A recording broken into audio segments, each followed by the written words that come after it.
So the first entry into the Final Four at Homestead Miami Speedway to battle it out for the 2015 Sprint Cup Series Championship has been decided after yet another chaotic chase race, this time at the Paperclip Oval of Martinsville. With a lot of controversy, a lot of chaos after last week's Talladega event, and it didn't stop there. Not stop there at all. Welcome everybody to Nnscra Radio here on the 1620 WCBM Nelston, New York network, as we are getting ready here to bring you some recap and some opinions on stuff that went down in yesterday's event. So, a bit of a storybook season being put together here for Jeff Gordon, of course, announcing at the beginning of 2015 that 2015 will be his final year. He will be retiring Chase Elliott, taking over the 24 full-time in 2016. Jeff Gordon was able to make the chase for the championship for this season, his last season, but it wasn't with a victory. He ended up getting in via top 10, as did a number of other drivers, including McMurray, Ryan Newman, so, can't really say that he needed to win to get in, and quite honestly, too, we can't really say that he should have won to get in because, in all honesty, if you look and you want to have any sort of the past affect the future, there's got to be some consistency.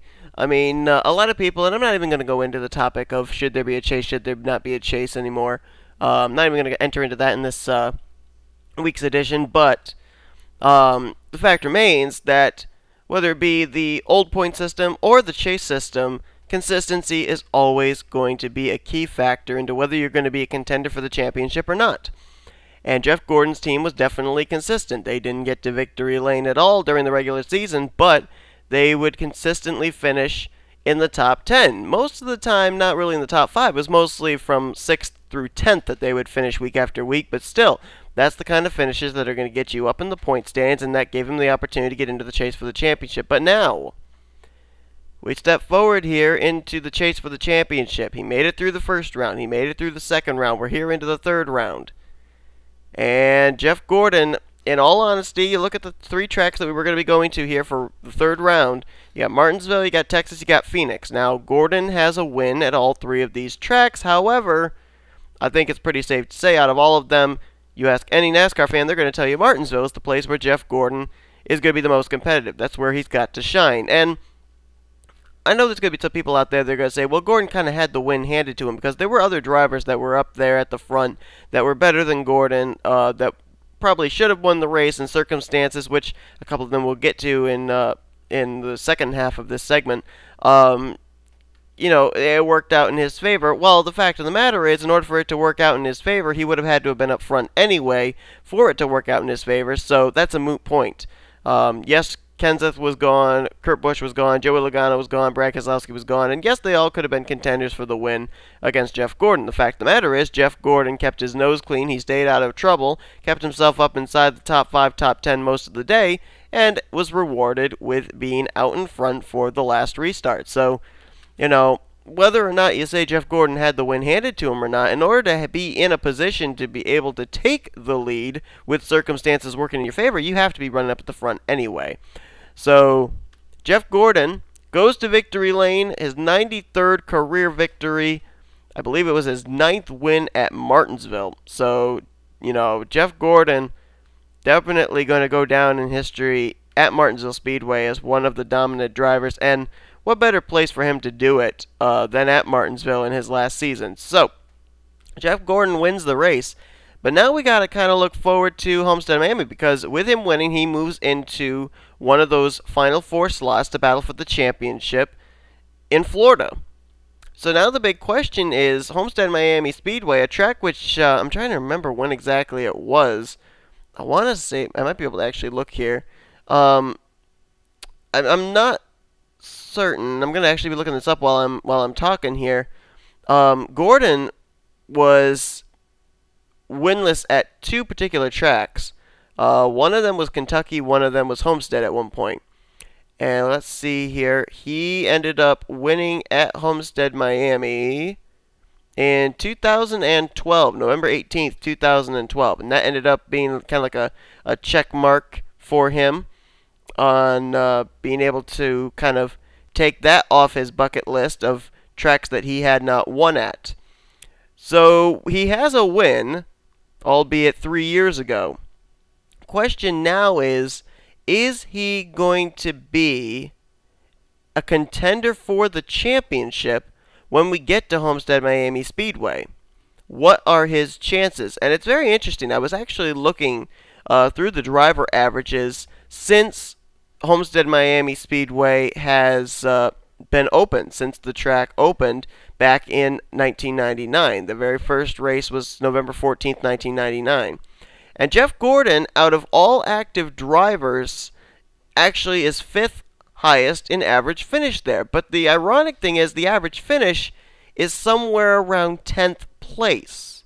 He's had 16 starts there, 1 victory, 7 top 5s, and 12 top 10s.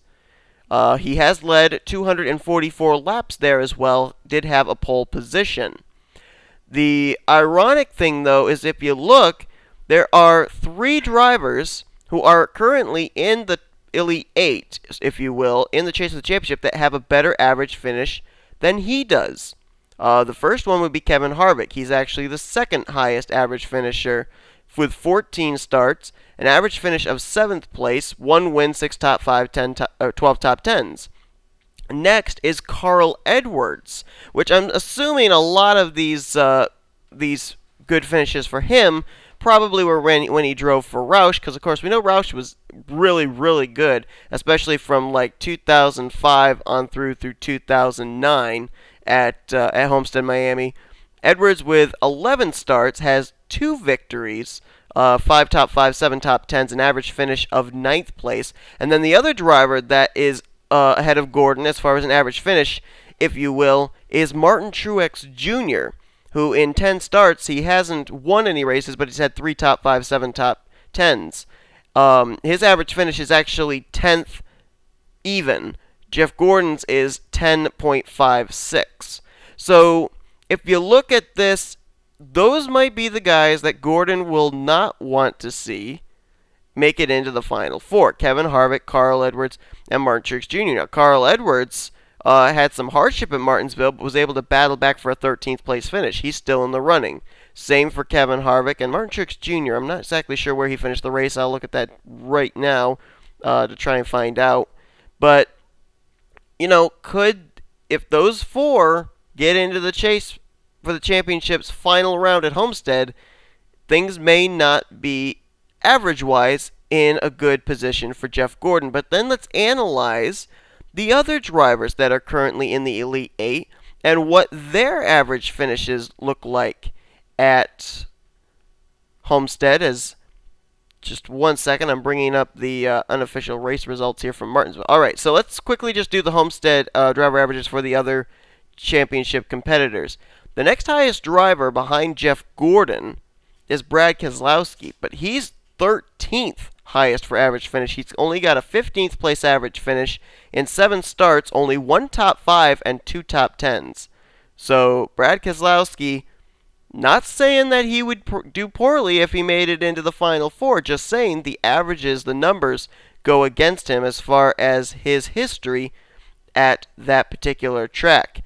Going a lot further down, we got to go all the way down to 22nd highest for average finish. That would be Kurt Busch, 19.21 for his average finish. 1 win in 14 starts, but only 4 top 5s, 5 top 10s.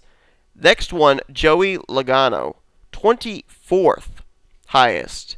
That is not good for him at all. He is 20th for an average finish there in only 6 starts and only 1 top 10. 1 top 10 for J-Lo. His highest finish was 8th place. His lowest finish, 39th. He's only had 1 DNF, but, you know, the fact he's only had 1 DNF and only 1 top 10 finish, apparently Homestead, not a good track for him. And then Kyle Busch. Here's the big one that really surprised me. Kyle Busch, he has made 10 starts at Homestead Miami, but only a 23rd average finish. 23rd place average finish. 1 top 5, 3 top 10s. He has managed to lead over 230 laps at Homestead, Miami, but aside from that, Kyle Busch's numbers are not good at all. Also worth mentioning, Joey Logano at a track where drivers will all come in even, those top 4 will come in even with each other in points. Joey Logano has never led a lap, a single lap at Homestead Miami Speedway. So that is another key element. So here's the question if you're Jeff Gordon. Do you want to have Brad Keselowski, Kyle Busch, Kurt Busch, Joey Logano, somebody like that, get into the Final Four? Do you want Kevin Harvick, Carl Edwards, Martin Truex Jr. out? Now, here's the thing you got to wonder about, though. Joey Logano, this has definitely been his season. He ended up sweeping round 2. He's had hardships with Martinsville, obviously, and we're going to get to that with the whole incident with him and Matt Kenseth very shortly. But I don't think that's really going to kill his momentum. Kyle Busch, talk about the momentum he's been on. Came back midway through the season, got enough wins to be able to get himself up into the top 30 in points, makes the chase for the championship, and he's survived up to this point. Kurt Busch, he was up there at the front at Martinsville, got caught up in a wreck which was not of his making. I mean, Kurt Busch has definitely been consistent enough. So, the numbers don't always mean anything, but the question is, if you're Gordon and you're going to a track where your numbers are better than, 4 others, would you want one of those 4, or 3 of those 4, if you will, in that season finale with you to give you the advantage? It's really going to be interesting to find out what happens here at Homestead to see who Gordon is going to be stacked up against, because we still got Texas, we still got Phoenix, and there's a lot of drivers that have gotten wins at those particular tracks that are in this Elite 8. Going back real quickly, let's take a look real quick at where our chase drivers finished. Martinsville, of course, Gordon won. Kyle Busch was 5th. So there you go. Kyle Busch, not good numbers at Homestead, but he's still been consistent. You got Martin Truex Jr., he finished 6th. Kevin Harvick was 8th. Looking further down, Carl Edwards battled back. I said he was 13th. I apologize. I was wrong. He was actually 14th, but badly mangled machine after he got brake checked by somebody, and I'm trying to remember who it was. I think it might have been... Well, no, I can't remember who it was. Anyway, it doesn't really matter, but he finished in 14th place, and then the rest of the other drivers all seemed to have some issues during the course of that race. You go all the way down to Brad Keselowski, 32nd. Kurt Busch, 34th. Joey Logano, 37th. So, not good runs for those drivers. And it's also kind of interesting, too, because now is it a must-win situation for Keselowski, Kurt Busch, and Joey Logano? Who knows? Maybe it is, maybe it isn't. We'll see what's going to happen when we get to Texas, which is kind of Penske country in a way, but I don't know. Maybe Hendrick can do something there, and I also wouldn't count out Joe Gibbs Racing at all either. So for Jeff Gordon, mission accomplished to make it into the Final Four. Now it's going to just be interesting to see who's going to be making it in with him and how Jeff Gordon would stack up against them. If you're going to be going up against Kevin Harvick, Carl Edwards, Martin Truex Jr., according to the numbers, Jeff Gordon would be the underdog in that situation. But if you can get drivers in that don't necessarily have good numbers there, like Joey Logano, like Kyle Busch, like Kurt Busch, then you might be in better shape. We're going to have to see how it plays out for sure. We're going to take a quick break. We'll be right back. We're going to talk about the Matt Kenseth and Joey Logano issue. Why was it Martinsville where it decided to come to light and not last week at Talladega Superspeedway? We'll get to that next here on the Nnscra Radio on 1620 WCBM, Nelson, New York.